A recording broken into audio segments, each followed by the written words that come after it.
All right. I think I avoided the same mistake that I made last time, starting muted. I think we're both okay now. We can see chat. I guess we'll find out. Yeah. Hello everyone in chat out there. Let us know how the audio and video is. Wanted to go live just a little bit early to make sure things were working all right. I have no idea what I'm doing here. That's okay. That's okay. Actually, my webcam seems to be having issues. I'm gonna adjust some things on that. Oh, that's why. I'm gonna do some live on stream adjusting, guys. Bear with me.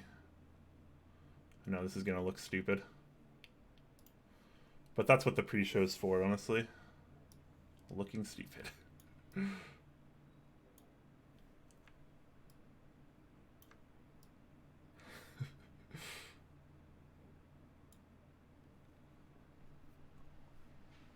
Enhance more on the face. Sorry, guys. Hold on. I'm trying to make this reasonable.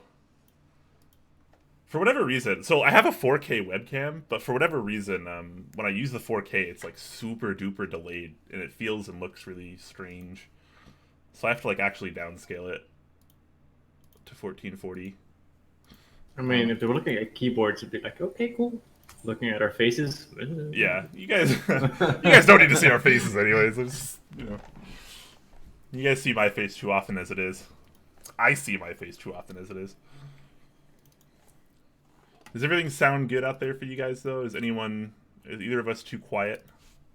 You can hear everyone well? Alright. Luke Tedious gets the picture. Better with low res. That's right, that's right. Yeah, time to drop everything to 144p. Let's go back to the good old days. Mic is broken? You're just trolling me. Stop trolling me. You both sound good to me? Okay. Yeah. Awesome. As usual, this is just a little bit of a pre-show, guys, so we're not officially live yet. We'll officially go live in about 5 minutes after we get some more people in here. Thank you so much to Bearded Nut Inc. for the 100 bits, though. It says, all good, mate. Thank you. Thank you so much.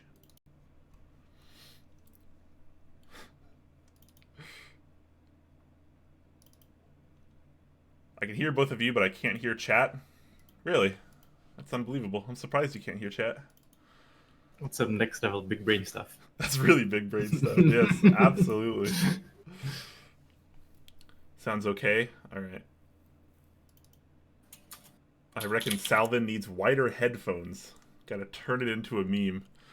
Your head is like oddly thin next to those headphones. It's true. I know. It's all I got. It's all I got. So they're so massive. I love it though. That's great. What is it like? The Logitech's wireless. Nice. I use them to run around the shop all the time, so they work. That's why I keep them. Nice. Thanks to 159 for the 159 bits. Says, what handsome dudes. Thanks, man. Mr. Keebs in the house gifting a tier 1 sub. Thank you so much, Mr. Nice. Keebs. Thanks for tuning in. I watched some of your stream earlier, as well as your most recent video, too. Good stuff. The Metal King is in the house. King of Metal. Do you have nicknames I don't know about?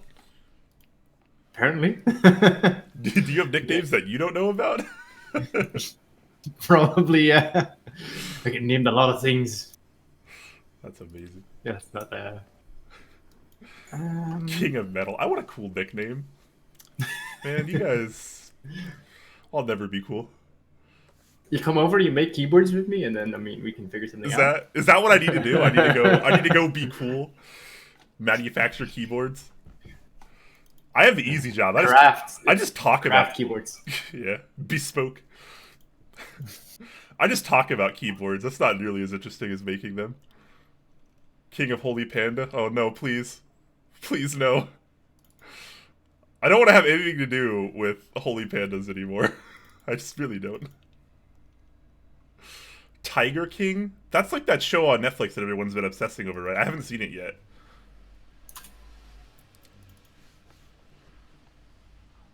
Have you watched the Tiger King show yet, Salvan? No, haven't seen it. I actually need to actually mute Discord because I'm getting pinged. And for some reason, it's not in my. What the hell? Discord's been having a lot of issues lately. Yeah, it's out of my. It's also like out of my quick bar. I can't mute it. That's annoying.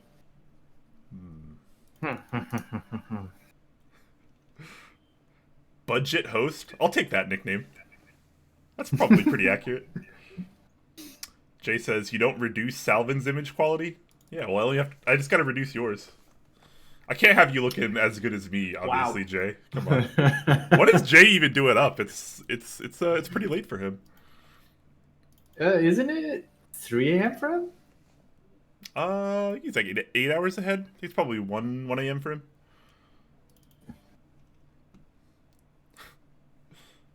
Turn on streamer mode for quick fix, Salvan.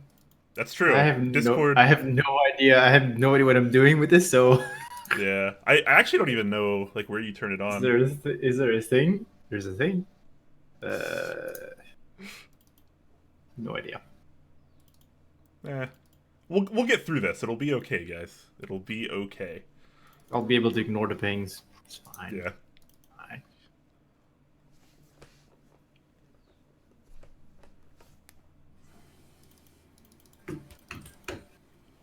4 p.m. Just woke up. Well, 2 a.m. I might go to bed in a bit. It's it's almost 5 p.m. You guys are all in the future. You should come back to the past. I'll try. I'll hop over. Yes, yeah. Just run on over here real quick. It'll be easy. All right, almost time to roll this intro and get started, guys. I promise.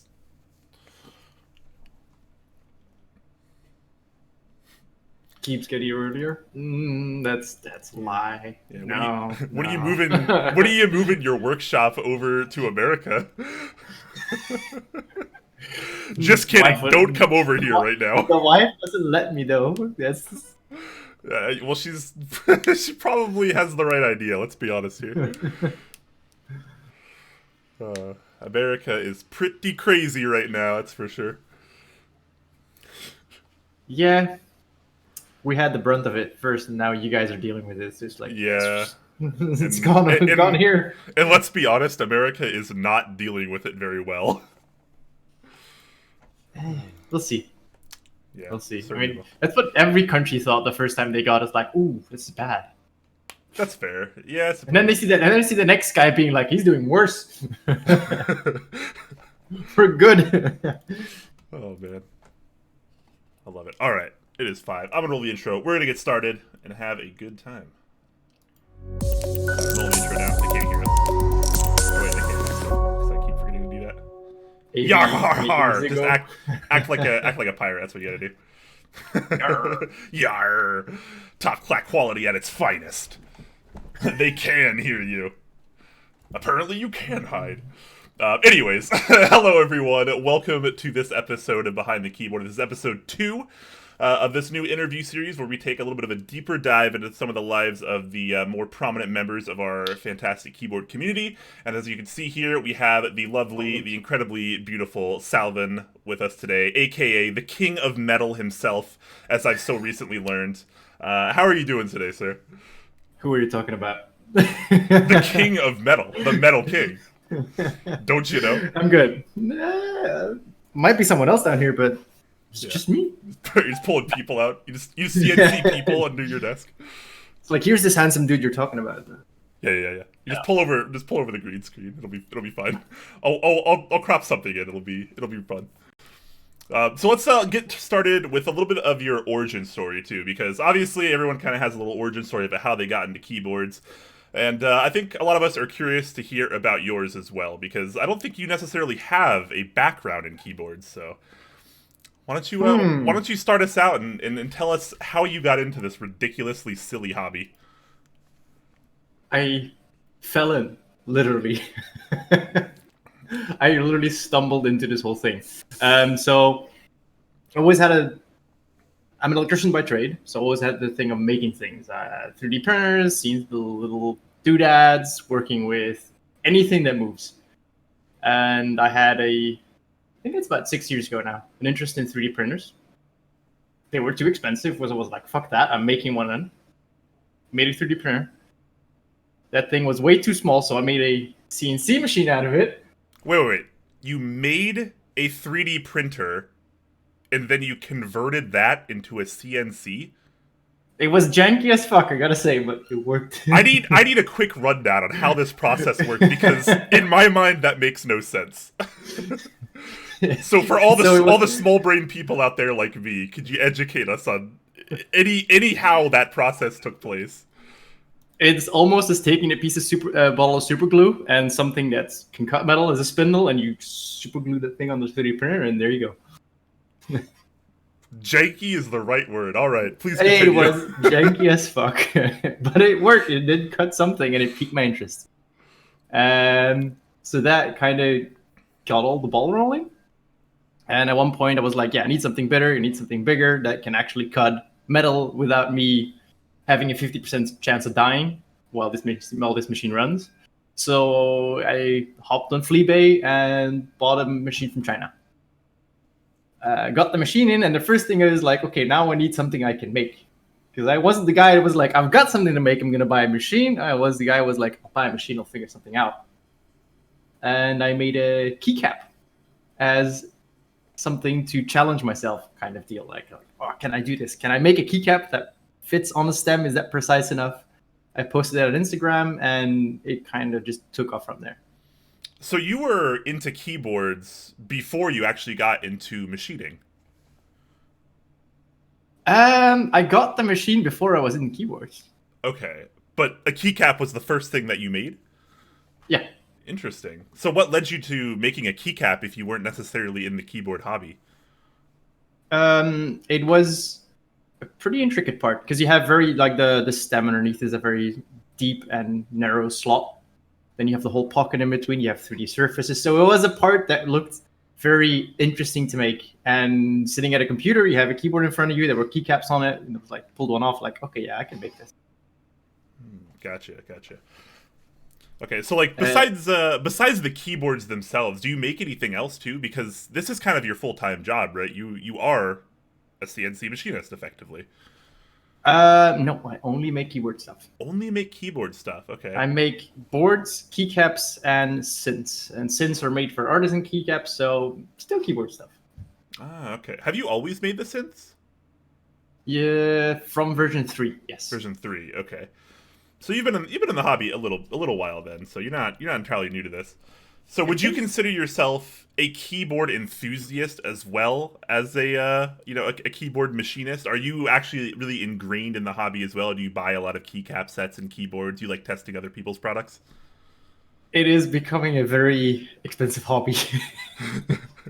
I have spent, I think, over $1,000 last month on keycap sets. Oh wow! Just on keycap sets? Okay. Just on keycap sets, I purchased, I think, 4 sets aftermarket. I ordered a bunch of group buys, including Nautilus V2. I did that yesterday.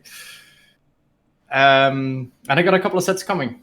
So picking up whatever I like at the moment. That's fair. I mean, I have noticed that you do make a lot of these rather nice metal artisans for a lot of the keycap sets that run in our community these days. Do you feel obligated ever to buy the sets that you have kind of a collaborative effort with? Obligated, not really. So none of them ask, like, hey, you have to buy the set. But if the keycap does kind of well, I tend to buy the set as well, because it's like, you can match it. You can, like, I made this for this. It makes it nicer. Yeah, exactly. And kind of on the same vein, have you ever really manufactured keyboards that are just private things for you that you don't really tell anyone about, or do you only kind of manufacture for outside of yourself? I've made some keycaps, but not boards, not yet. I'm thinking of one maybe, but I haven't made it yet.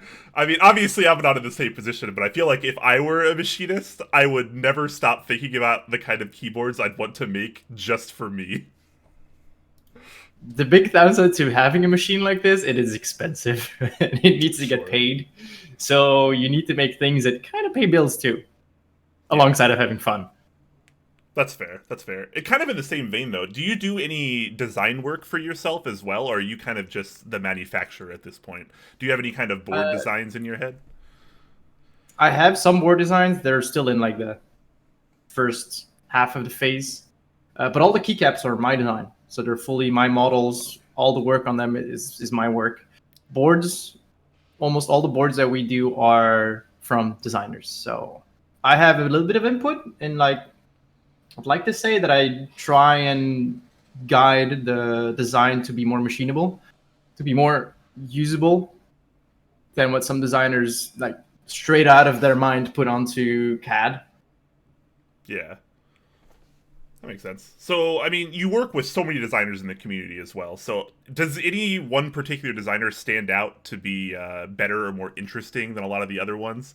I know it's kind of a hot take question, but I'm kind of curious to know what your experience is working with a lot of the designers in the keyboard community, because, designer as a definition can kind of be a back and forth thing. Some people might not consider a lot of the key set designers in our community actual designers, but that aside, are there people that you prefer to work with and maybe some that you dislike a little bit?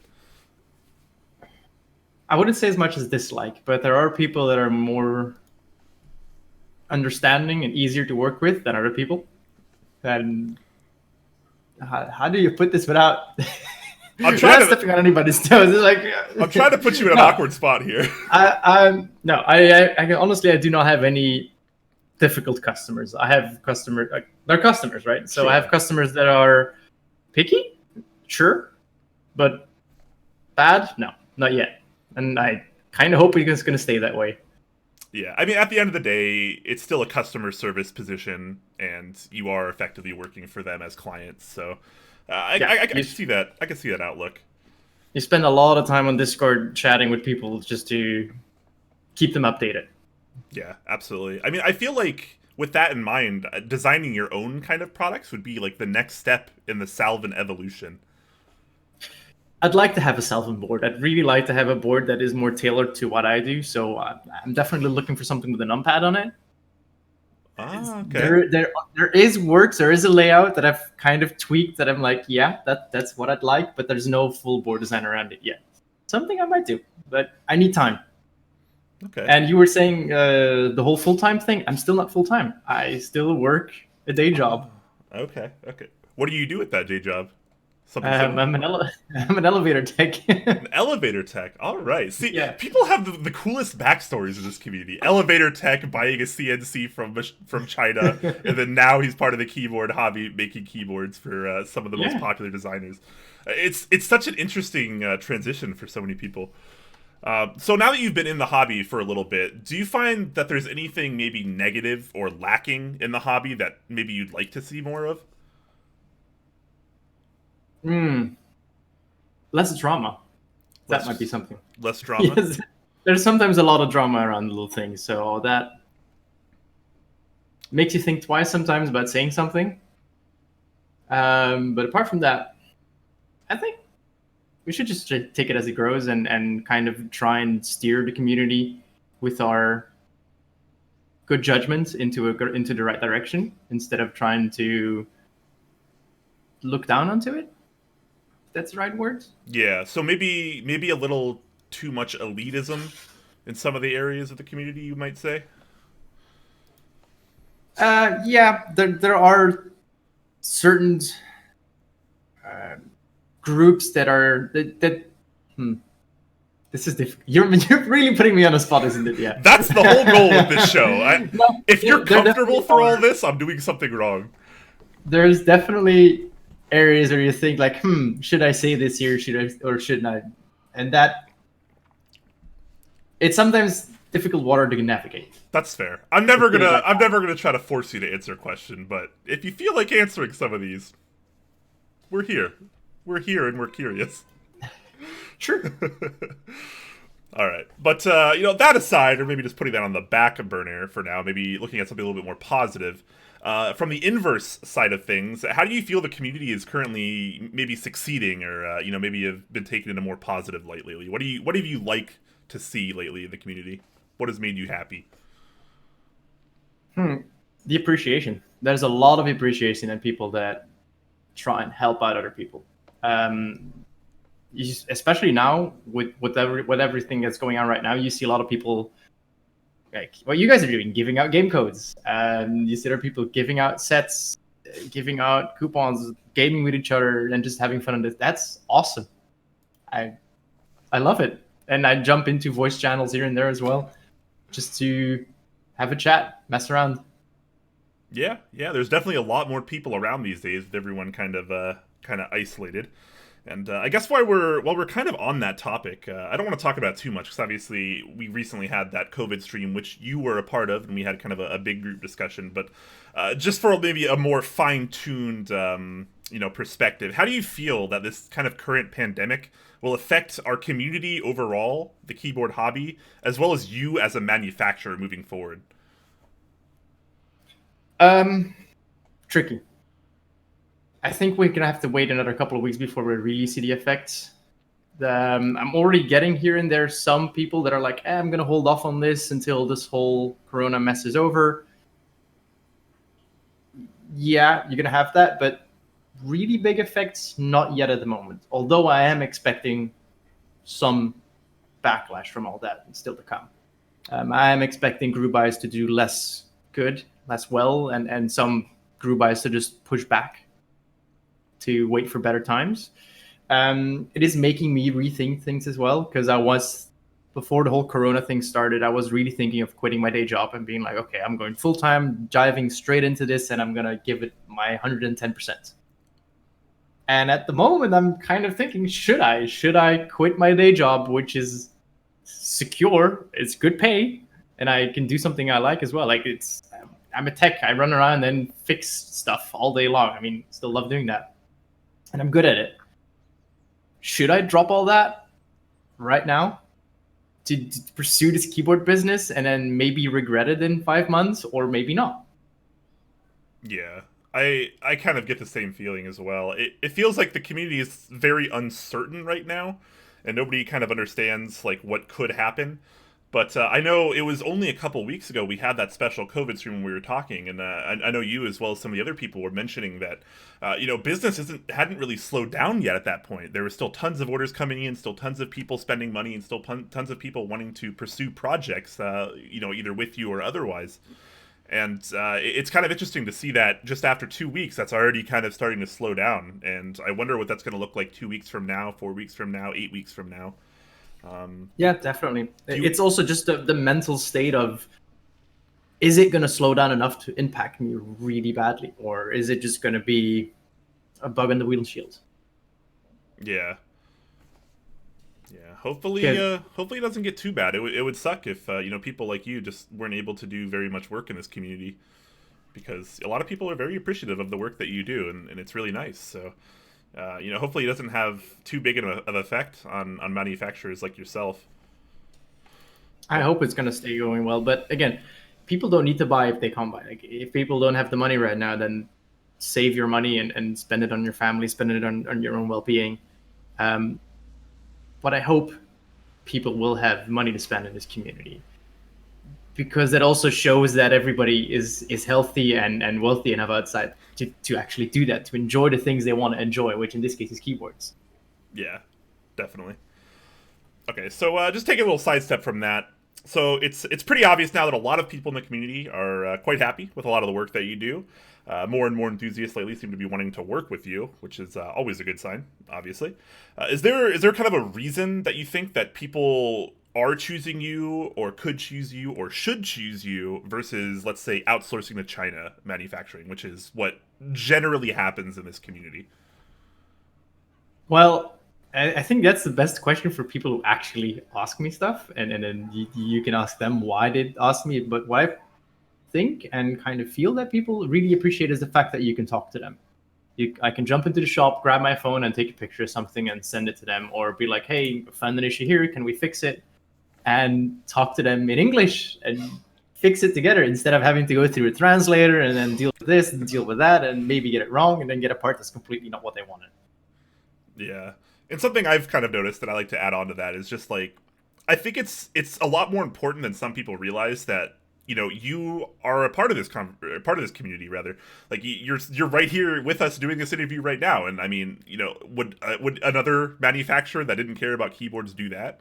Probably not. So I think the idea that you're an enthusiast as well as the manufacturer is a really big deal in this community. And I think a lot of people just haven't realized it yet because most I've said this before and I'll say it again. Most manufacturers that make our keyboards in this hobby don't give a shit about keyboards. They just don't.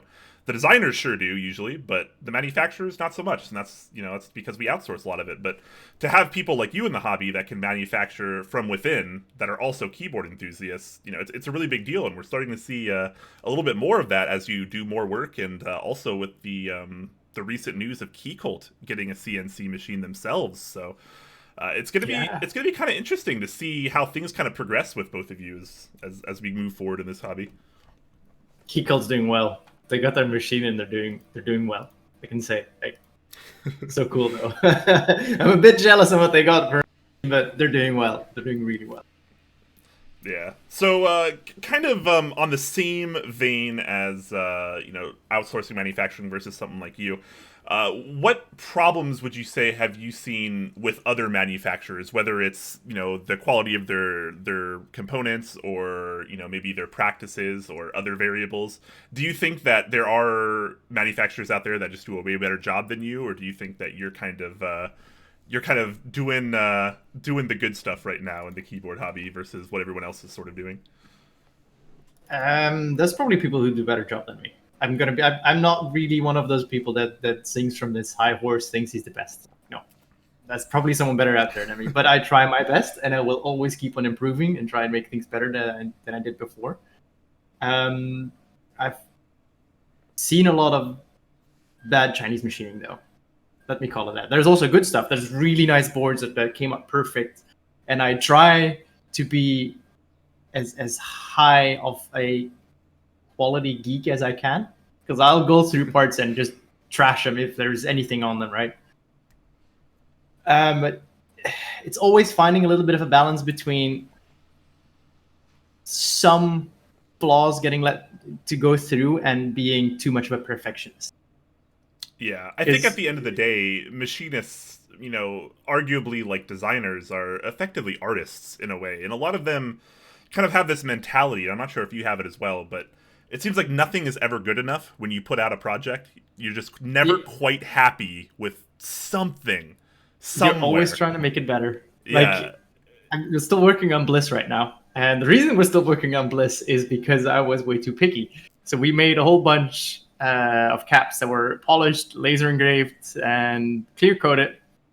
Think about a month ago now. And we were finishing off the second half of the batch the last couple of days.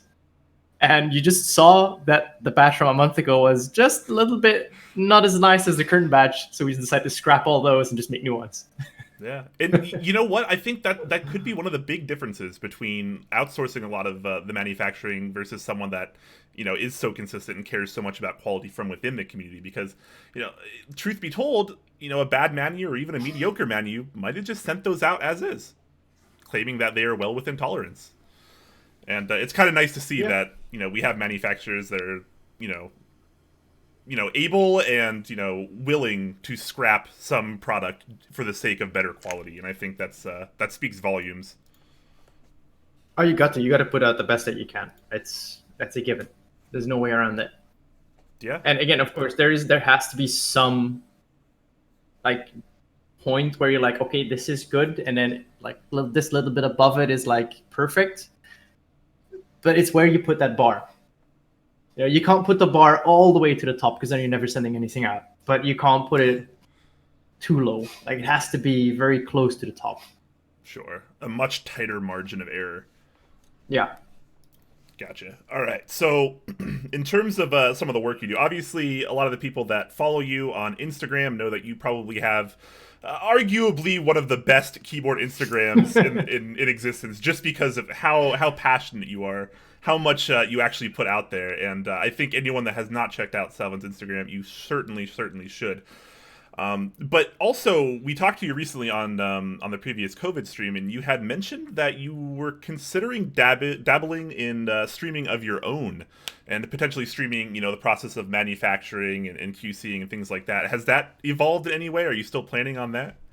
I'm very, very sure. So, still planning on it. And I saw the stream that KeyCult did in their machine, and I was like, guys, you need to tell me your secrets. Please tell me how you did that.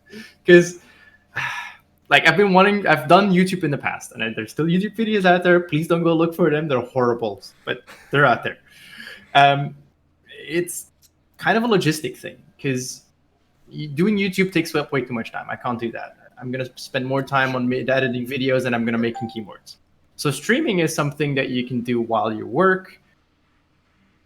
Time-wise, it would be way more interesting, but the issue is how do you set it up? Where do you put cameras? How are you going to deal with audio? Because the shop is loud, you got the compressor running, you got the machines running, you got whatever running. How are you going to deal with walking around in the shop? How is all that going to flow into something that people actually want to watch? Because if nobody wants to watch it, then why do it? Yeah. That is completely fair. I totally agree. So we've actually been getting a lot of questions in chat, and I've sort of just been ignoring them because we are going to be ending with the Q&A as we always do. But I think now's a good time to roll over because I think a lot of people have questions, and I've already seen so many of them go through in chat. So I apologize if we missed any of your questions because they haven't been answered yet. But feel free to start asking questions in the chat now, and we will get to them momentarily. Just make sure you use the @top Clack tag. That way I can see them a lot easier, and I can deliver them to the one, the only king of metal, as it were. Wow, what a name. What a title. That's who you are now, and I'm totally okay with it. Yeah.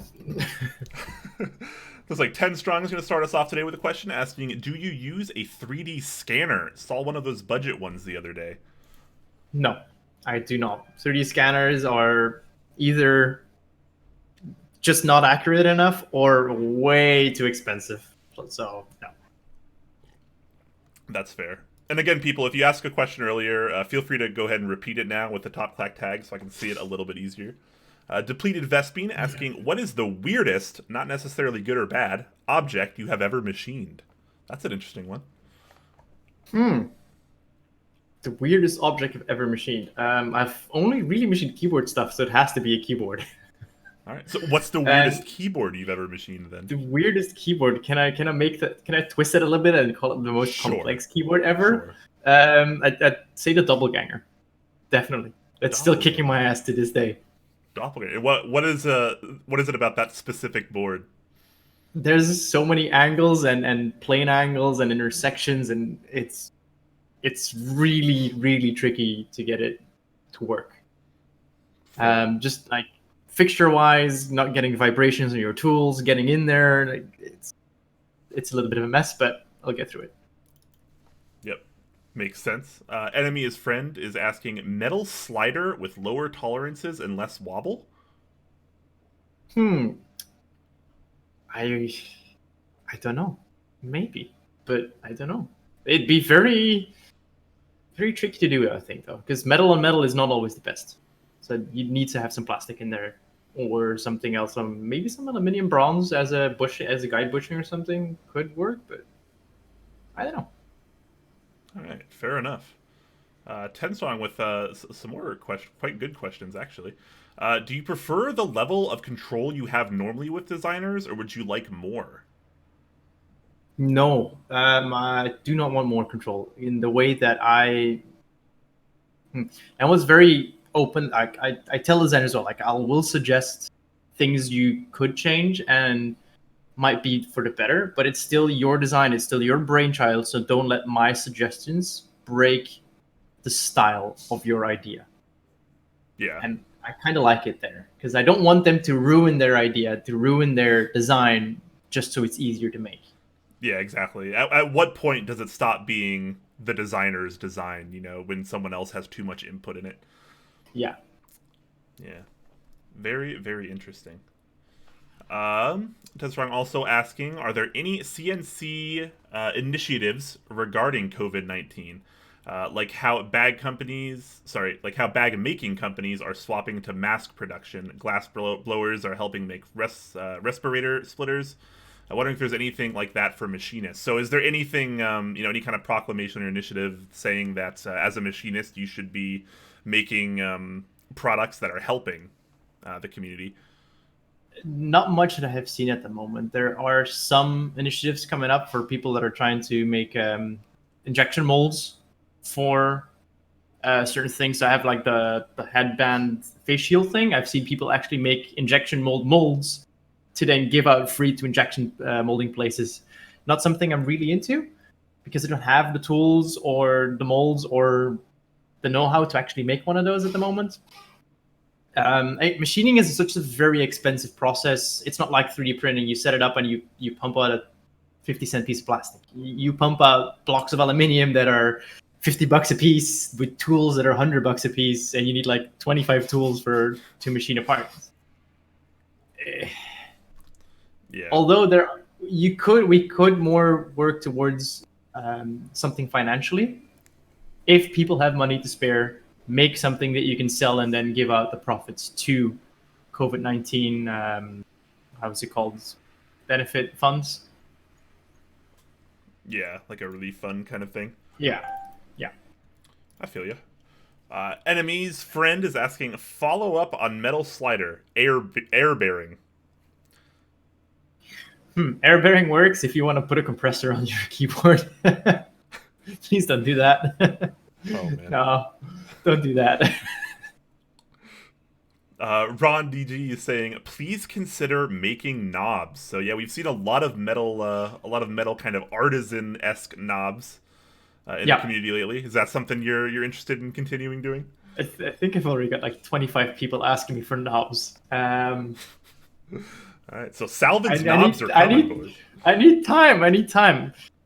Or I could put it like this: if someone in the community can find me a affordable Satisfaction keyboard that I can buy, I'll make knobs. Yeah, or maybe just one to borrow. Even a lot of people willing to ship over boards for people to temporarily borrow. I imagine some people might not have issues with that. So hey, if you're in chat and you want some sick knobs for your Satisfaction 75, feel free to ship one over to Salvun. It's that easy. Payment accepted in keyboards, cool. That's a lot of us are okay with that these days. Have you had time to play with the stainless tooling / Numa? I don't actually know how it's pronounced. I'm assuming it's right not there. Yet, and I think it's Steph that's going to be asking that. I'm not sure, but I have the stainless tools. They're in my drawers. They're sitting ready to go into the tool holders, but the stainless itself is still on its way. Basically, to everybody who doesn't know, we're working with Steph Wolters, who designs keyboards, and he made a very cool stainless bottom keyboard that we're going to be prototyping. But at the moment, material lead times are through the roof because of the whole thing that's going on, and it's pushing back things. That's fair. Here's another one. Is elevator technician an essential job right now? How many elevators still use the default password for phone lines? Interesting question. There is no password for phone lines not in the elevators we do, at least. There is one button you can push and that's it. There's nothing else. Everything is programmed server side. So if you're into that, sorry. They kind of, in certain regions, call elevator techs essentially, like especially in hospitals and stuff like that. Everything else is non-essential. Gotcha. So are you still currently working at your job right now, or are you furloughed as well, like a lot of the rest of us? No, I'm at home at the moment. You're at home? Okay. Yeah. Gotcha. All right, guys. Which is good because I can make keyboards then. Yes, always make more keyboards. That's a trick. If you're just joining us now, we are still currently in our Q&A section of the stream. So if you have questions, again, make sure to use the @TopClack tag, and we will get to them momentarily. I saw a few that were asked earlier on. I was trying to find them in chat, but they're quite a ways back. And Twitch likes to eat everything that's beyond the last 15 minutes, sadly. Someone is selling one in the EU for €1,200. That's a good amount of money. I'm not sure I'm willing to part with €1,200. That's for one thing of that. I know it's a lot of cases go for a lot of money, but that's a lot.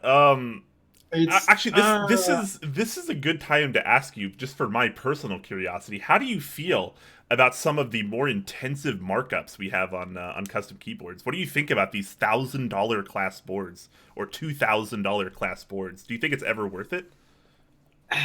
It's if you got the money and if you're willing to spend on the board, all the power to you. Then why not? I'm not the judge in that, to be honest. I mean, if the board is pretty and there's a lot of work that went into it, like big pieces of brass or stainless and PVD coating and a lot of nice machining, then yeah, it's definitely worth it. Yeah. Absolutely. Pluto asking, how much fun did Salvan have making the brass keycaps that were featured on Linus Tech Tips? So that was quite a thing. Whew, that was. I had to keep my mouth shut for that way too long. same with the whole key quilt thing right now. I want to show it so bad, but I can't. No, that was making the keycaps was same as making other keycaps, not too tricky. The video was fun. When we saw the video, that was exciting. That's pretty hype. Did you get, obviously you got a fair amount of exposure because of something like that. Did that increase business at all? Both, with keyboards or otherwise? No. Like, wow. No, it did not increase. Everybody else said, but honestly, no. I'm getting a lot of DMs from people who were like asking for free keycaps. Yeah, I do get that a lot now, but really, actual business, no. I get from that kind of crowd, I get 50% people asking for free stuff. The other 50% is asking for, hey, can I have that set that Linus has? And then tell them the price, and they're like, yeah, no way. Oh man, that's fair. What is the price on a set like that? Because obviously that was a pretty unique thing to see that many caps. Very expensive. We're talking easily over $1,000, $1,500 for a set like that. It's a lot of money. More than GMK Olivia on the aftermarket. Oh man, it's definitely an expensive set to make. That's fair.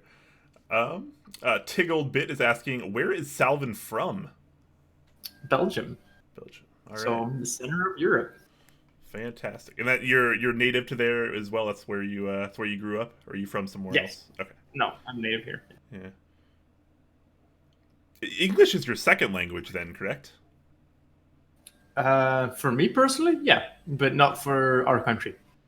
Oh, okay. Our country, our second language in our country is French, and then we have German, and then we kind of have English.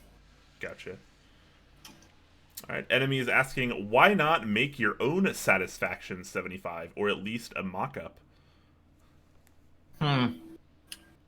Well, technically you could, but that'd be ripping off. I don't want to do that. No. Yeah. I hate it if people did it to me. I'm not going to do it to anybody else. No.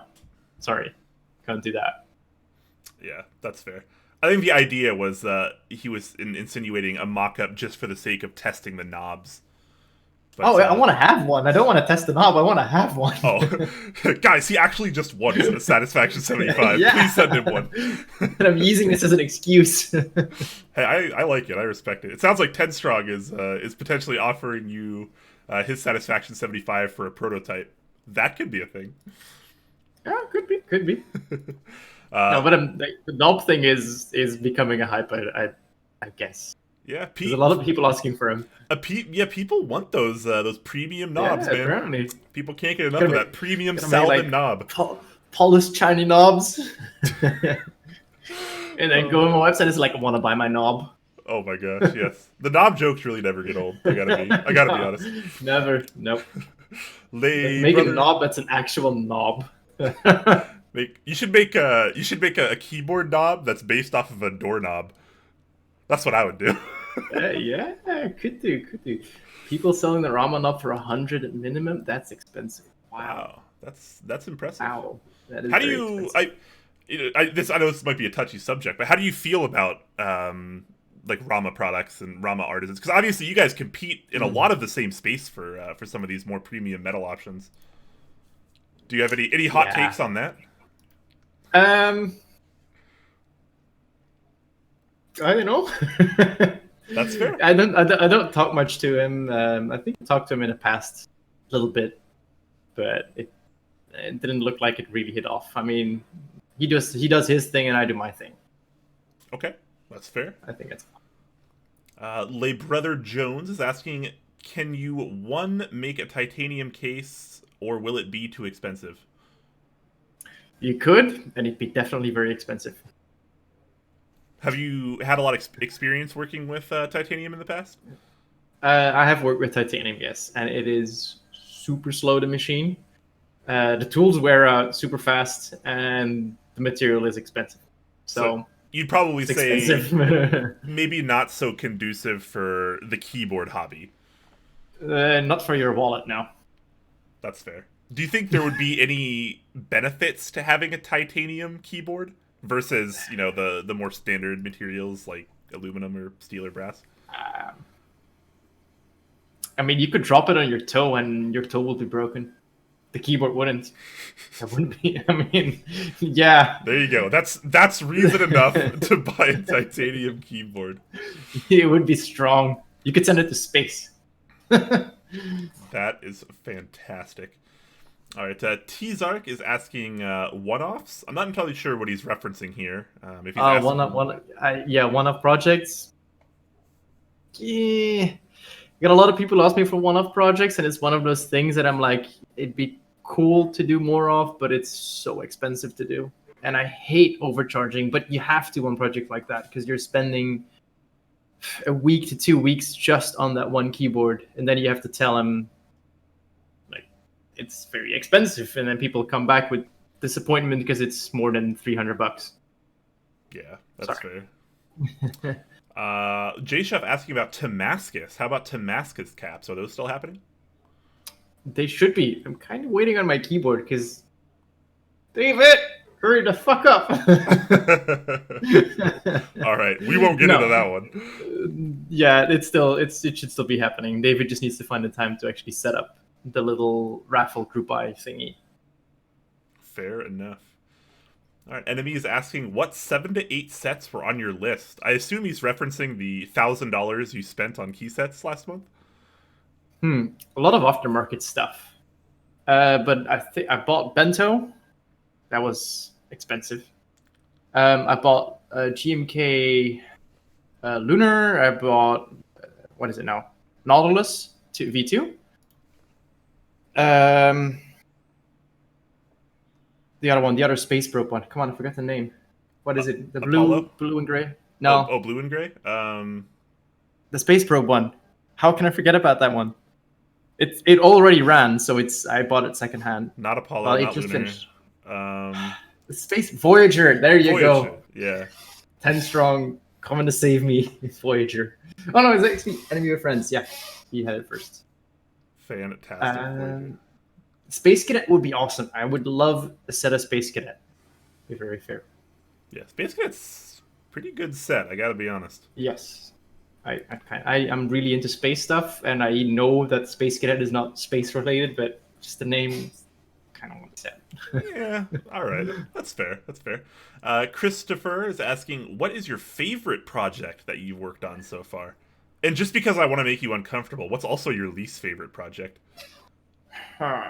Favorite project.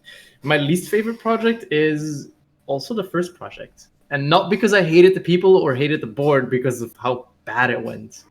Borsdorf, the first run. Borsdorf, okay. That's one of Jay's favorite boards, if I recall. Yeah, and the first run went so horribly bad that it's still a nightmare. And hopefully, well, we are, but luckily, and soon we're going to do V2, and that's going to go way better. Has to go way better.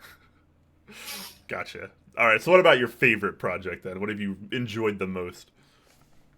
What have I enjoyed the most? Well, I enjoy any project that works out, so... making the Patina Keycaps. That was fun. That was a lot of fun to figure out and get going, and yeah. Patina is something that's surprisingly popular in this community. For GMK Copper, the ones that are actually like blue and greenish patina, yeah, they were fun. Nice. What method did you use to achieve the patina? They go into a vapor chamber. Ah, okay. And there's actually a couple of chemicals that go in there to actually really crystallize the copper on the surface. And you wash all the chemicals as much as you can. There's nothing that can harm you, but they're still there. So you wash everything off, and then we clear coat it with Cerakote to capture the patina. Gotcha. Cool. Depleted Vespine is asking, what is the most unusual metal you have worked with on a machining project? I'd say Damascus. That is a metal that you titanium Damascus. It's not something you get to work with that often because of the price and the availability. Gotcha. It's not cheap. It's definitely not cheap material. I think like a little puck for one keycap is easily like $80 for one keycap. Wow, that's that's just raw material. That's nothing else. No machining, no tools, just raw material. That is outrageous. So that's another one of those if you have the money sort of things. But I mean, Exactly. really, what kind of benefits can those metals actually provide our community aside from just being like it's a cool luxury item and it's like bragging rights? The Damascus one is definitely aesthetic because it just looks cool. Just plain titanium, I don't know, not much. It's same thing as why would you buy a brass or a copper keycap? It's why not? Fun. It's different. Yeah. It's cool. A titanium keyboard, I'm not sure if that would ever be a benefit to that. It'd be something fun to try out, but I don't think it will ever go mainstream. Mainstream in our community, kind of. Yeah, you're not mainstream. Yeah, well, I mean, the general public is not going to be able to afford. Yeah. Most of that kind of even a lot of the enthusiasts that buy a lot of brass and copper stuff probably aren't going to be wanting to shell out for a bunch of titanium keycaps or full titanium boards at the very least. However, I have been seeing titanium get used a little bit more often as a plate material. So what do you think about that? Do you think that would have any benefits as a switch plate material over, let's say, steel or brass or copper or aluminum? I'm not sure. I'm honestly not really that deep into the whole, how do you call it? The whole... All that. I think as a genre you could call it keyboard science. Yeah. But it's kind of like a subgenre of that. Because obviously machining is effectively that as well. Because every week you hear about a new different plate material. Then it's POM, then it's polycarbonate, then it's plexiglass, then it's stainless, this, that. Every week there's a new plate material, so... Yeah, well, how does that make you feel? Because obviously you work pretty much exclusively with metals, right? So how do you feel about some of these non-metal materials? I mean, me personally, as a keyboard enthusiast, I've not sworn off metal plates per se, but I find the non-metal plate options are really a lot better most of the time, for me at least. And a lot of people do agree with that. I don't make many plates. Like, I actually don't make plates myself. Okay. Plates don't tend themselves much to CNC milling. They're more laser work. But a lot of the newer materials kind of have to be machined. So, like, polycarbonates doesn't like to be lasered very well. I think POM also is better actually machined. What is it? The plates that Jay makes? Got the name. Carbon fiber? Carbon fiber, yeah, carbon fiber. Same thing. Something you want to machine, not laser edge or... So those things actually still machine. Gotcha. Do you have any interest in working in any kind of those materials, or are you thinking about just sticking with metal for the foreseeable future? At the moment, we're going to stick with metal. Yeah. Just because we're already getting so much working that... That's fair. No way. and again, just for my own personal curiosity, do you think metal as a material is more premium than plastic by default? This is an argument that happens a lot in the community. It's like, what is considered premium? Is it like an all-metal keyboard? Or I'd say for a plate, not as much as a plate, because you want to have a plate to be tailored to what you like to type on. But as a case... I'd argue yes, because you can make thick plastic cases, you can make infused cases and stuff that are cheap mass production cases. So yeah, metal cases that are tailor-made, that are 200 pieces that are ever made, yeah, they're premium. And metal is part of that, yes. All right, fair enough. All right, Enemy's asking another question here. Is there a design feature you want to see on a keyboard just because you think it would be fun? 2 knobs. 2 knobs? Salvan's a 2 knob sort of guy, apparently. Wasn't there recently a keyboard with like 3 knobs? I know there's a macro pad with 3 knobs, but the name is escaping me. Yeah. Clueboard Beast U, 4 knobs. Wow, 4 knobs? Wow, That's... 4. Dude, I only got 2 hands.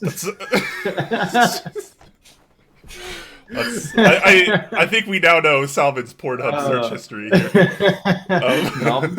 He's into the knobs. Got to twist the knobs a little bit. Yeah. All right. So without breaking Twitch's terms of service, I'm going to move right on to the next question here. Hug Fang is asking, what's your favorite keycap set of all time? I like many. But at the moment, I'm a big fan of Bento. Bento? I don't know why. I just like the color. The colors are really nice on it. They match well. It's soothing. It changes all the time, though. Like in the beginning, it was Metropolis. That's also the set I have on my current board. Now it's for Bento, and then next month it's going to be something else. That's why I'm collecting sets, is because I like all of them. Yeah. Do you find that you tend to like the flashier sets more than the more neutral ones? Obviously, Bento and Metropolis are not necessarily considered neutral sets. They are quite vivid. So I'm kind of curious on your preference there. The vivid ones are nice, but the neutral ones, it depends on what board. Because what I'm kind of trying to do right now is to keep one of the boards that I make. So let's say I'm making Borsdorf, I keep one that's I machine for myself, and I try and keep one, and I build it, and I put it up somewhere. It's like, I made this. So I can build my wall of, look what I made, thanks to you guys. That's amazing. Do you do that for every board too? Yes, I am trying to do that for every single board that we make. Yes. That's amazing. It's something I pay for. It's completely out of my pocket, and the goal is to have every board built with switches, with a plate, and keycap sets on there. So completely done. And then eventually behind me, I want to have like a little rack where I can put them up. You are quickly going to become quite a power collector, I think, as you start to do more board projects. It is getting out of hand because I'm collecting sets and switches like crazy. This hobby is such a time sink and a money sink, man. It really is. A money sink, yeah, definitely. It really is. Time, not yet that much. Like, I can see something pop up on Mech Market, so I'm like, oh yeah, buy. Yeah.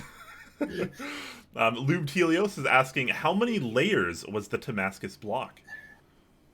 3 different types of titanium in 20 millimeter. I think it had like 20 layers or something, 25.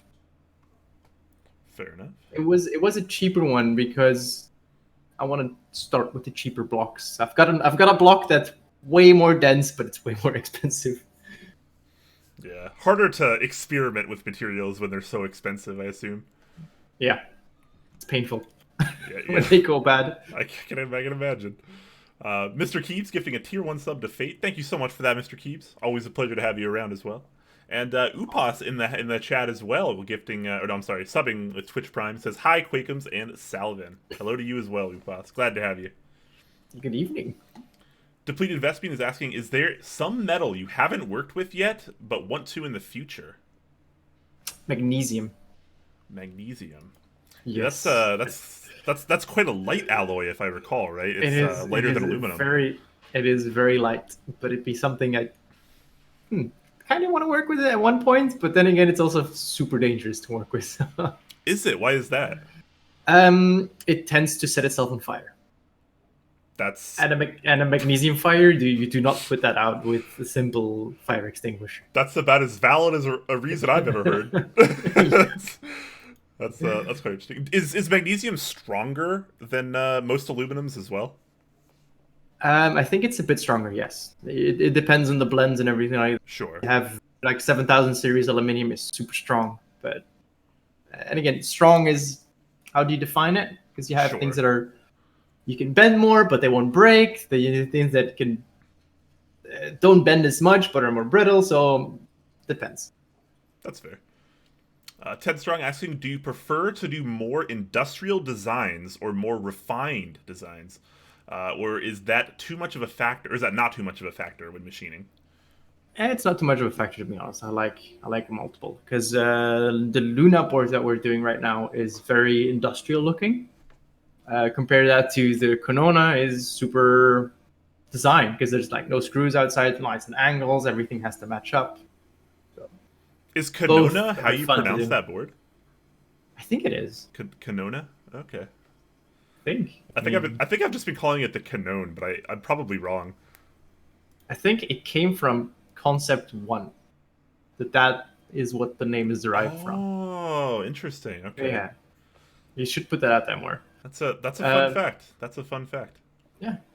But there's a lot of cool boards coming up. There's a couple more intricate boards with accent pieces and all that kind of stuff, like a Dawn. Really looking forward to the Dawn again.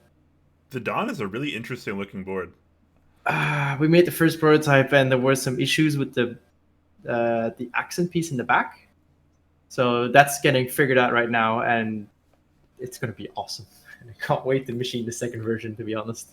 Yeah, to see your excitement about it is like, this is why we need more manufacturers within the community, because like when you're this excited to make a board for as a project for someone else and like the people that they're around, like it's an entirely different like perspective, and it really is fantastic, and I think the community benefits so much from it. It's cool. You're making something, and then people are like, "Hey, I like this." Yeah, like for you, Awesome. it's also a passion too. Like it's not just a job, and like to have that extra level of passion, it speaks volumes. It really does.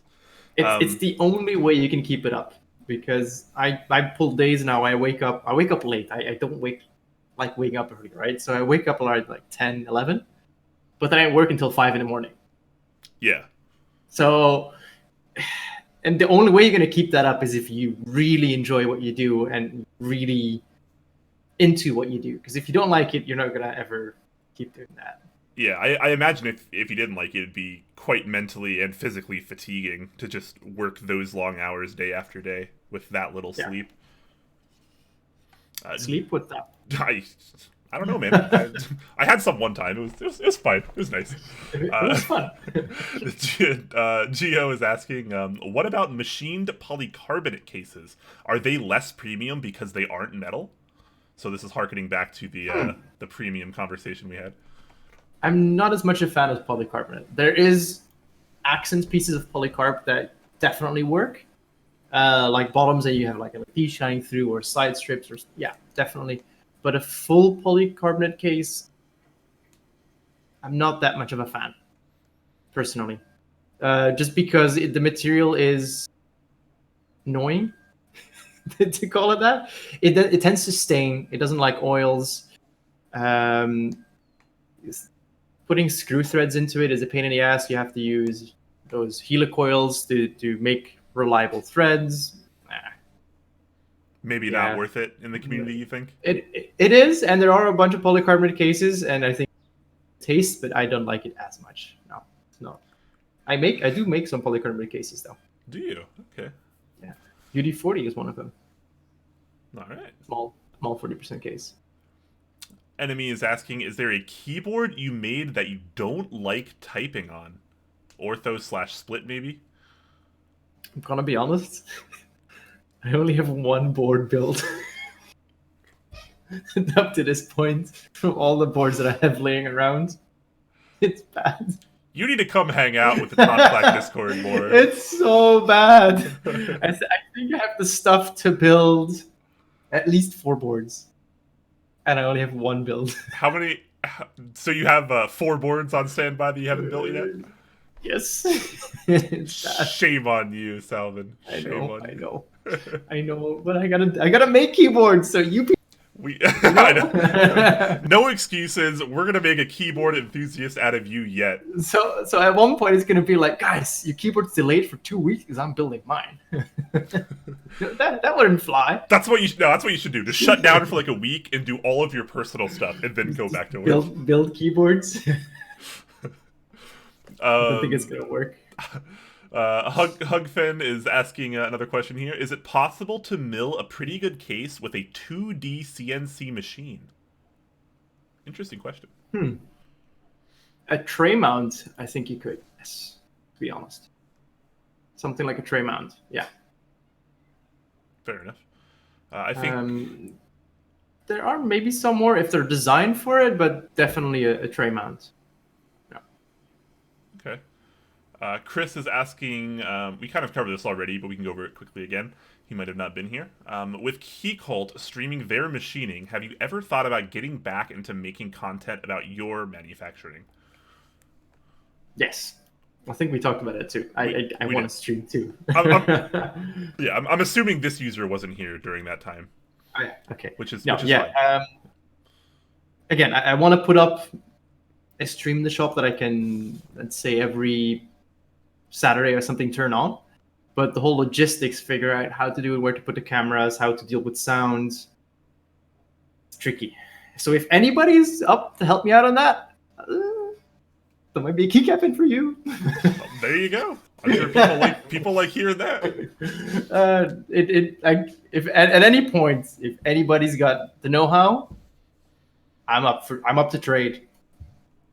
Nothing for nothing, I'd say, but I'm up to trade. Cool. 10 asking, is zinc alloy notably cheaper than aluminum, or does it offer any benefits we haven't tapped into? Zinc is shit. Zinc is shit. Sorry. You heard it here first. All right. No, there have been a bunch of injection molded zinc keycaps. I think from Razer, and they're not great at all. It's very malleable. It's soft. It scratches. It patinas, and it's ugly. No, zinc is not great. All right. Enemy is asking, ever put any thought into hardening so the keyboards scratch less? You could hard anodize, but it'd be black or dark gray if you do that.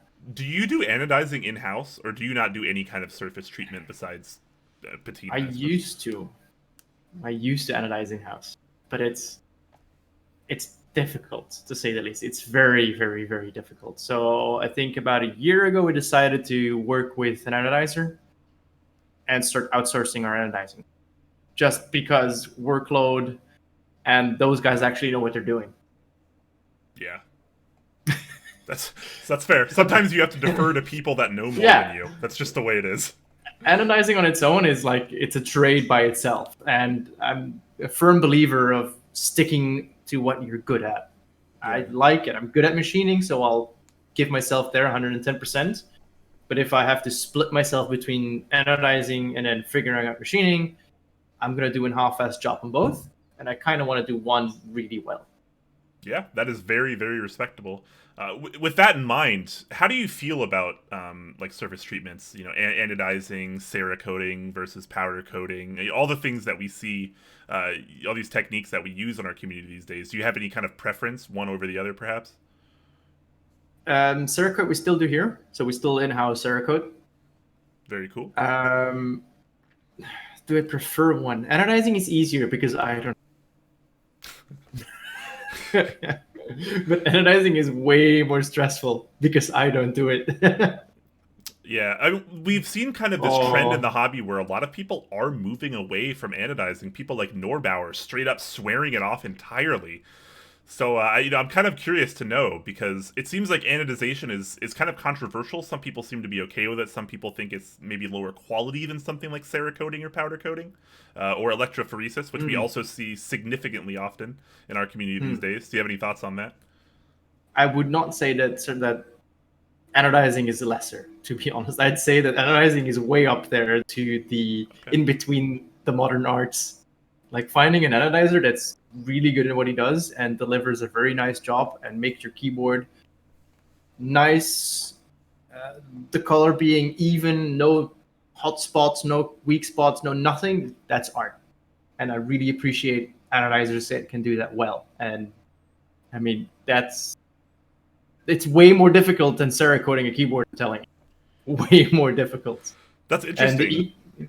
That's interesting because just for reference here from my brain, Rama is currently doing the M50A right now, and he's got it in a couple different versions, and he has 3 surface finishing techniques across his entire M50 lineup. So there's the Kuro Black, which is anodized bead blasted aluminum, and then he has a powder coated version, then he has 2 electrophoresis coatings, and by far the cheapest option out of all of those is the anodized aluminum. So it's interesting that you say it's so much harder, but then how are we seeing it cheaper at so many points?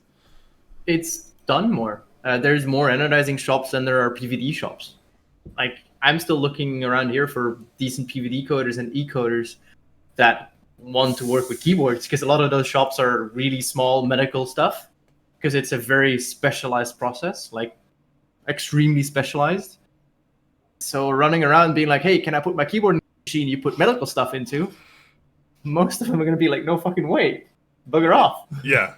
So it's a lot harder finding people that do those specialized things, making it more expensive. Anodizing is a way more common thing that is used everywhere these days. Almost everything that you buy gets anodized. Sides of buildings get anodized, the plates that they put up. So it's an ingrained process. But to do that process perfectly fine, with no flaws and no mistakes, that's art. Well put. Shout out to Japanese horror writer for stopping by and donating 2,000 bits. Always a pleasure, sir. Always a pleasure.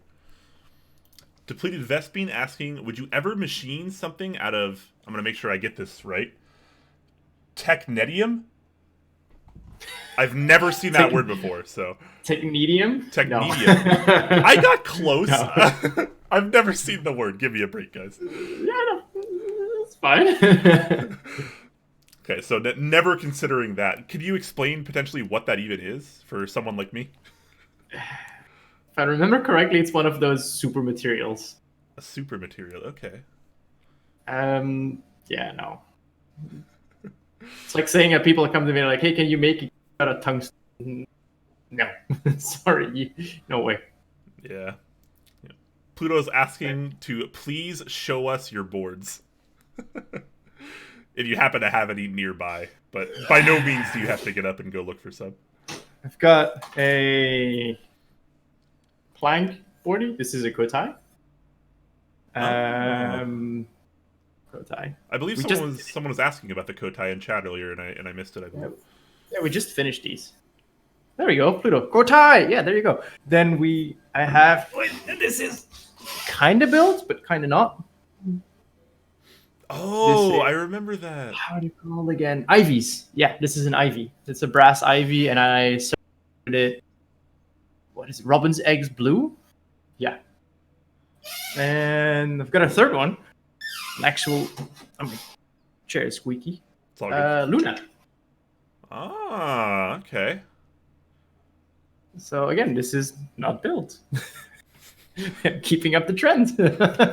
Build some keyboards, man. Come on. I need to build some keyboards. Yeah, definitely need to build some keyboards.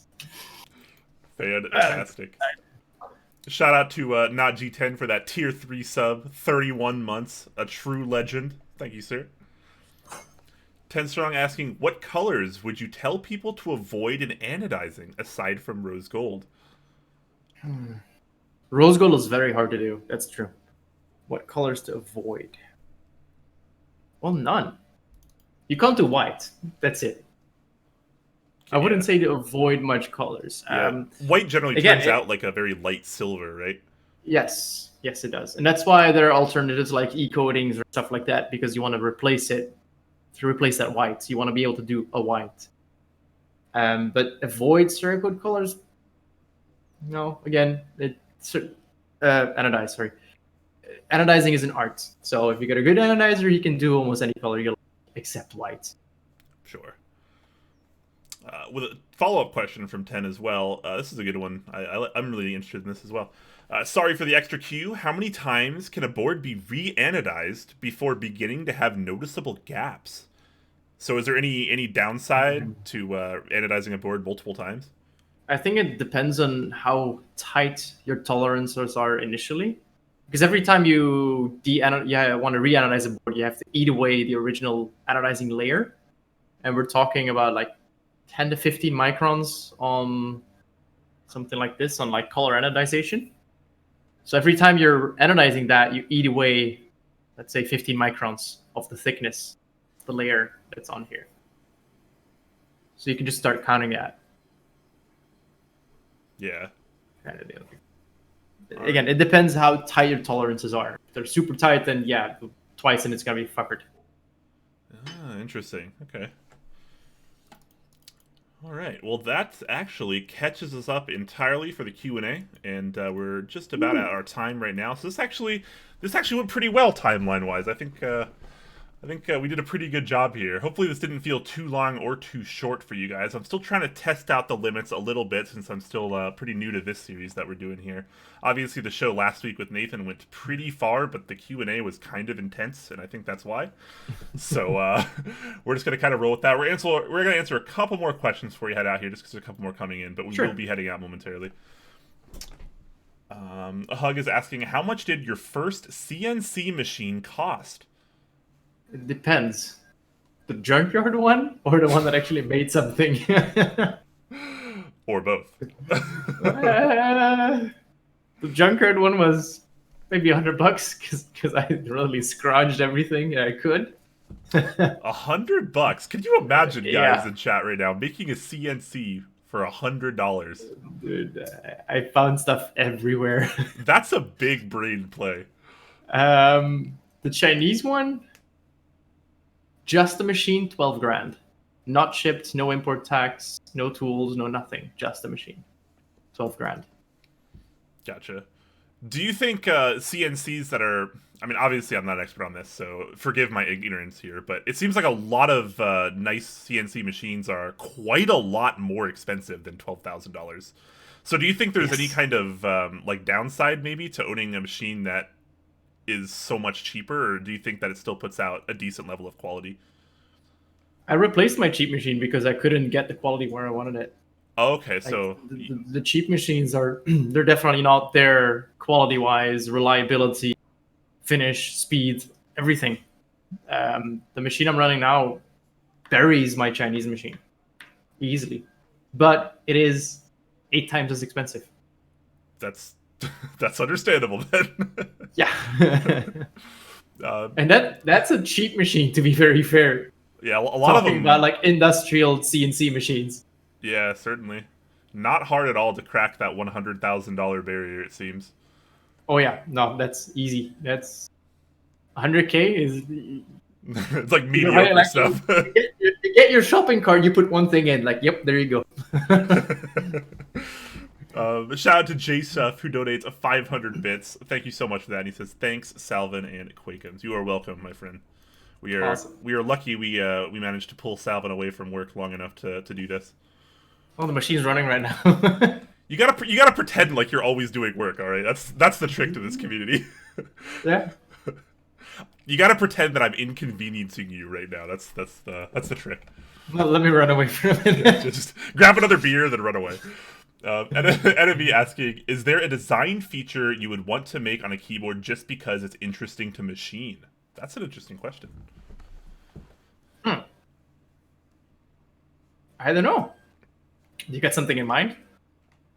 I don't. This is a question from Enemy. So Yeah, but maybe does he can- have something in mind? Yeah, I mean, you can follow up in that, of course. I think I like being surprised by some designs. People come in, send something in, it's like, oh, that's me. Yeah, cool. Yeah. Do you ever find yourself declining work because you're not interested in the project or you don't like the designer per se? I think at the moment it's time. The reason that I decline some people is just time. I do not have the time to work on every single project that I get asked. There's so many at the moment. It's crazy. It's freaking crazy. It's amazing and I love it, but oh my god.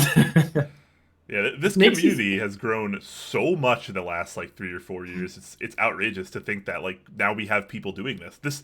Nobody would have expected this 5 years ago. Yeah, it's Nobody. crazy. Like even as like I haven't been here as long as a lot of you people have been here, but even I can see the massive leap of people that have come in. Like how many new people are coming in still. Yeah, absolutely. It's just, and then it opens the question for me is like, if I take on more work, I have to start bringing in people to come and help me. What do I become? Do I become one of those corporations who's now making money more than enjoying what I'm doing? Kind of like, it's hard. You know, like, should you grow? Should you become bigger and until a point that you actually like in it for the money to stay afloat, or do I just stay like this and then limit myself on projects? It's true. A lot of people struggle when you cross that line from, passion to job or career. When it actually turns from a hobby into work, a lot of people, can be put under a lot of mental stress because of that. And, it's always kind of a worry in the back of, everyone's mind, I feel like. And I don't know how it is for you, Salvin, but, do you ever feel like you might just get burnt out on this? I really like what I do, so actually getting burnt out, I don't know. I haven't been burnt out. I've been doing this for quite a while now, so I'm good on that. There are days that you're like, oh, I can deal with it, and go inside and just turn everything off and you sit down. Definitely, sure. That happens. Everyone needs personal days. I think that's you that's just acceptable. need to. Sometimes that really happens, especially when you get something back from the anodizer and everything's bad. That's one of those days. You just turn it off and you quit. But what I'm thinking mainly is if you become bigger, it's not the stress of becoming bigger. It's what will the community start thinking of you? Because at that point, you're not that one guy that's working with and for the community anymore. Now you're that business that's making stuff that we pay for. That's true. Commercialized. Exactly. So that's very... What do you do? It's kind of it's weird because we're in this transitional period in our community where people are starting to go full time on things like this. We have at least 2 full-time content creators now. We have several full-time vendors.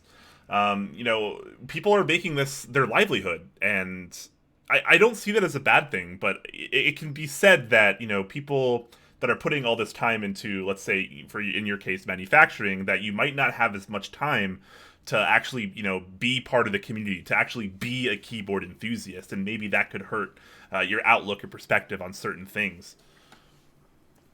I definitely like to grow, to be honest. Like I love machines, and I want to be able to buy more machines so I can do more crazy things and make more for the community, make more for you guys. One, because I really enjoy making stuff. But again, what are people going to think? And is that going to negatively impact the future? So let's say I stay where I am now, and then people are going to get pissed off because they can't get a project in, or I expand, and then people get pissed off because now you are this conglomerate kind of thing. Yeah. So it's a very tough decision to make. Certainly, yeah.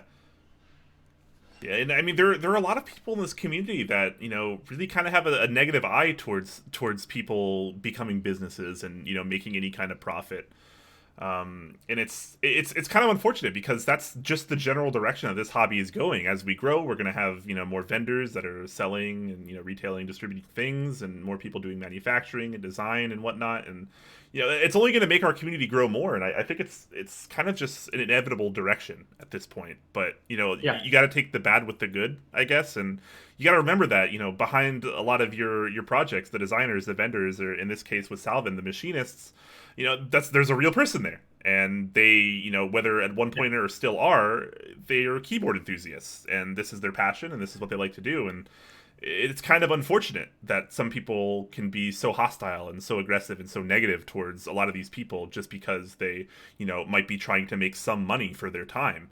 Time is money. Like, you probably know this is better than most that, when you're putting in these 8, 10, 12, 16-hour days or whatever you do on some of these machine days, that, like, if you're not making profit from it, like, you're going to be hurting because you don't, that there's so much time invested in that. And, in my eyes, you kind of deserve to get paid for that time. So, especially if you're putting out the level of quality product that you are. So, could just be my take. You need the money, too, to be able to improve. Like, a lot of people don't see that as their big... How do you put it? Like, yeah. I see some people, some designers, some group buy runners, they'll make some money and they'll use sets that they like. That's like all the power to you. You can use that money that way. But you got to use that money to make your next thing better. And a lot of people look past that. You need to earn money to make yourself better, so I can buy, like in my case, so I can buy more equipment to measure my work, to be able to make sure that it's perfect, to finish my work better, to have a second machine up and running that's maybe more precise, to get better parts faster. And if it can make them faster, that's going to make it cheaper for everybody. Yeah. Not G10. Sorry to interrupt you. It's asking, when did you get the second machine, or when do you get the second machine rather? I don't know. Like, there's nothing been signed. It's still. I wish. Yeah. It's becoming a thing that's more and more like, I might need to think about that, just because of how many projects are coming in. That I'm at the point of like, yes, start planning out. Am I gonna buy it? And if I am, what am I gonna get? Because it's not like buying a bottle of wine. It's you're buying something that's worth as much as the house. It's a lifelong investment, you might even say. It's worth a house. So yeah, you wanna pick right. Exactly. Yeah, a lot of people are honestly oblivious to a lot of the things that go on behind the scenes as well. They think it's just raw materials. Then okay, you might be able to convince them it's worth the machine time. But then aside from that, a lot of people don't see what goes on behind the scenes. It's not just your time, but there's also the cost of these CNC machines, all the tools that you need. Materials for packaging, shipping, that kind of things. Like there's a lot of small costs. Being a business, just being a business costs money. You have to pay your taxes and your business license fees and all that stuff. And if you have like a CPA, you got to pay them. And there's so many back costs that people don't really see, and it's kind of rough, because sometimes people see a keyboard and they go, well, that shouldn't cost that much. But you got to remember how many layers of people this went through, and how many livelihoods of each of these people, and the tools that went into making some of these boards and projects. So to kind of give you an idea, and I think people know that I don't like to hide a lot of stuff, right? And I put that on my Instagram, and I put a lot out there. So I'm not going to hide this either. Me and my wife have been working on changing the company from being me as a person to an actual company, tax reasons, because it's ridiculous right now. But doing that, we have to go through and write down every piece of equipment we own, every piece of material we have, and every tool we have, and give it a value. And I am blown away with the amount of money in equipment that's here that is needed to make keyboards. And we are talking over $100,000 without the machine, just in equipment to make keyboards. Yeah, and adding $100,000 machine onto that, now you're looking at $200,000, and your whole setup might not even be as extreme as a lot of others too. It is very expensive. And I think now Keycult can speak from the same thing from experience. It is hella expensive to get into CNC machining properly. Like, you can buy one of those router thingies. They're cool. You can make something, but getting into it properly to produce 50, 100, 200 keyboards, you gotta have equipment, and that equipment it's gonna cost you more than a house, for sure. Yeah, that's fair. Hug with another question, but he does preface this by saying, sorry if it's a private question, so obviously don't feel pressure to answer this, but he's asking, how did you afford such an expensive machine when you had no income from machining? I saved up for it. There you go. I saved up a lot of money for it. I did some side jobs. I sold stuff, and I saved up for it. And I bought one. Cool. Very reasonable. Wilson asking, why does my anodizing become lighter over time when I rub it? It leaves residue with the anodized color. Is there actually different grade of anodizing? There might be a couple of reasons. I wouldn't say all, but some anodizing dyes do not like UV light. So that's definitely a thing. If you leave your keyboard a long time in the sun, anodizing colors will degrade. A bunch of them will. Could also be that the anodizing layer is actually not properly sealed. So anodizing is a tricky process, but basically you have your piece of aluminium and you use acid to make a surface with a lot of holes in it. Very simply explained, of course. Then you put that surface with holes into a bath with dye, and then now in the holes there's the dye, and then seal that hole on the top. And I've seen a lot of instances where that last step, that sealing, wasn't done properly, and you can damage your die. All right, so definitely a level of quality that goes in with anodizing, just like you were talking about earlier. Good anodizers are, it's like art, and if it's not so good, then maybe not quite so artistic, to put it nicely. Ron is asking, any sneak peeks on upcoming projects or shop updates/upgrades?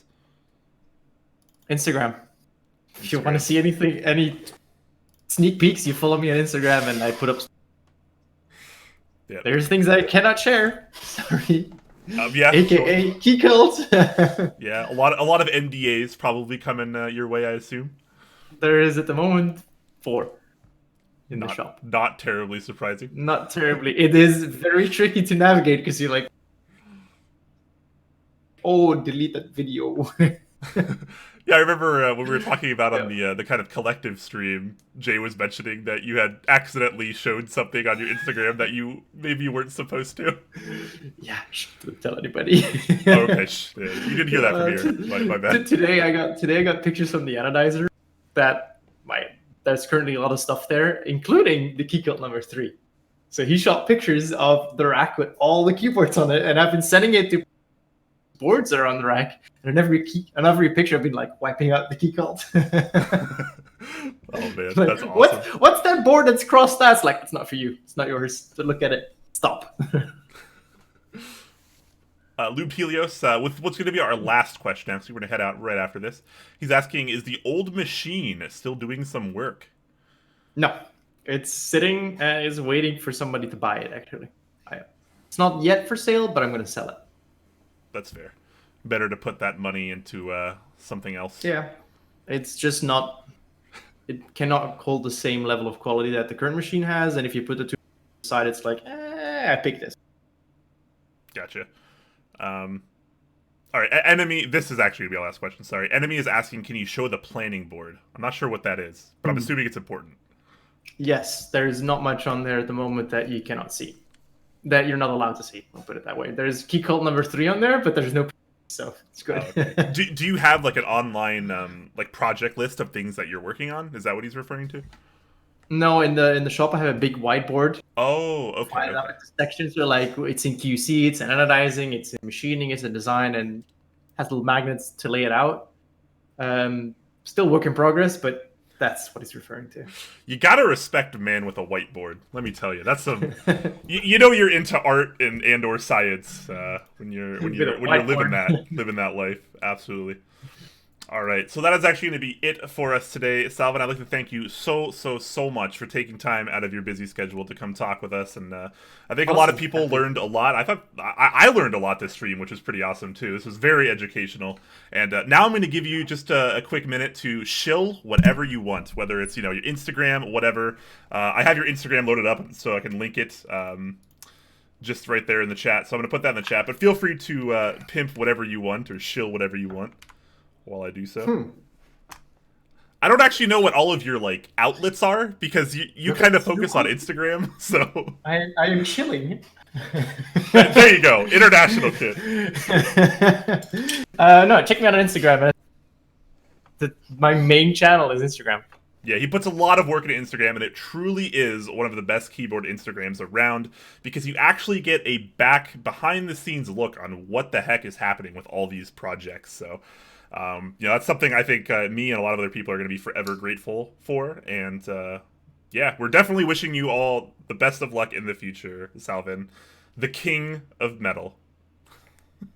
Awesome. That's right. So thank you to all who watch. And of course, thanks again to Salvan for joining us. We hope to see you in the next one. Of course, Jay's going to have a build stream on Sunday. I might have a stream tomorrow, but I might not. But I do have many build streams planned, so we have lots of content still coming out, guys. But yeah, look forward to more of this. Next Friday, we will not be doing Behind the Keyboard because we are doing a special. Well, we're not doing the special, but we're going to be on Man of Interest channel Friday night, next Friday on April 10th. And we're going to be playing Jeopardy against Mechs on Deck. So it's going to be a Top Clack versus Mechs on Deck keyboard game show. So that's going to be a lot of fun. Make sure you tune in to Man of Interest channel for that. It's going to be a really good time, and hopefully we're just going to go ahead and beat Mechs on Deck down with our supreme keyboard knowledge, and it's going to be a really good time. But again, hopefully you guys enjoy the rest of your day or night, and until next time. Good night.